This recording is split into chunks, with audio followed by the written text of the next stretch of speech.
In this next administration is going to need a lot of courage. Well, A lot of courage to be in this next administration. There's a lot of mess in Washington. But one of the issues Mr. Obama, in fact, his aides, according to the Washington Post, that don't want him to take on is looking at dealing with Social Security and Medicare. Medicare is slated to go out in 2021. Social Security, or at least be in the black, 2041. What position will you take? Can we be charging people who make over 100,000? Should we have a donut hole?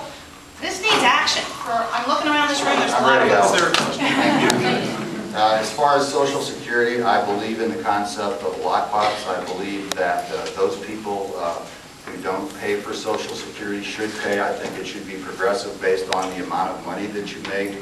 I think at some level, at some future date, those people who are receiving Social Security, like Bill Lorry, I don't think he needs to receive Social Security. I mean, he's a multi-billionaire.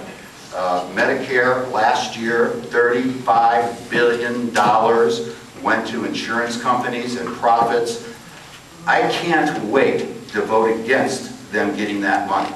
That has to stop. I believe we need to go back to a fee-for-service basis and make sure that the money goes directly to the doctors and the healthcare providers and not to the insurance companies.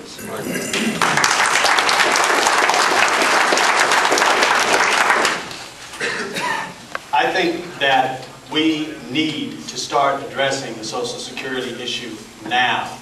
And I think it's time for us to start treating Social Security in a way that ensures its continued longevity for all of us. Now, if we had a private pension plan out there that was run the way Social Security is run and how it's been used to balance the rest of the federal budget, I suspect there'd be some people in big trouble right now in the private pension world. Why do we allow it to occur here? It's time for us to change it. It's time for us to get it back on track. And I think if we don't get started this next session, we're making a great mistake. So I support getting to work on it now. Thank you.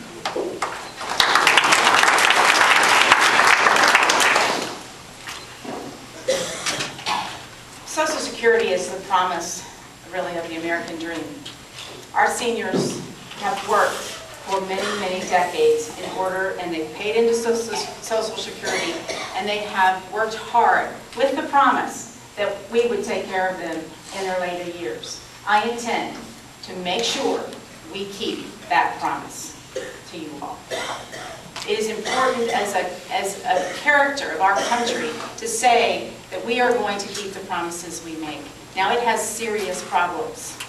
And the Social Security privatization that they've been talking about for now almost 8 years is one great big distraction to the problem.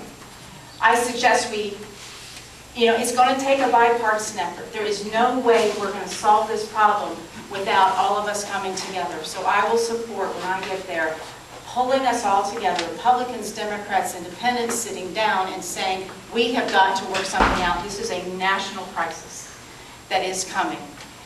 So Social Security and Medicare have not modernized over the last pieces of this administration. They really must modernize, and all options should be on the table. In a bipartisan effort, we will fix Social Security. Medicare, I could go on for days and days about. I will say that the very first thing we must do is allow Medicare to negotiate price, and that way we can bring the price of pharmaceuticals down and relook at that donut hole so that we don't have. I mean, that was part of making it affordable. And the only way to make this affordable is for Medicare to be able to negotiate prices.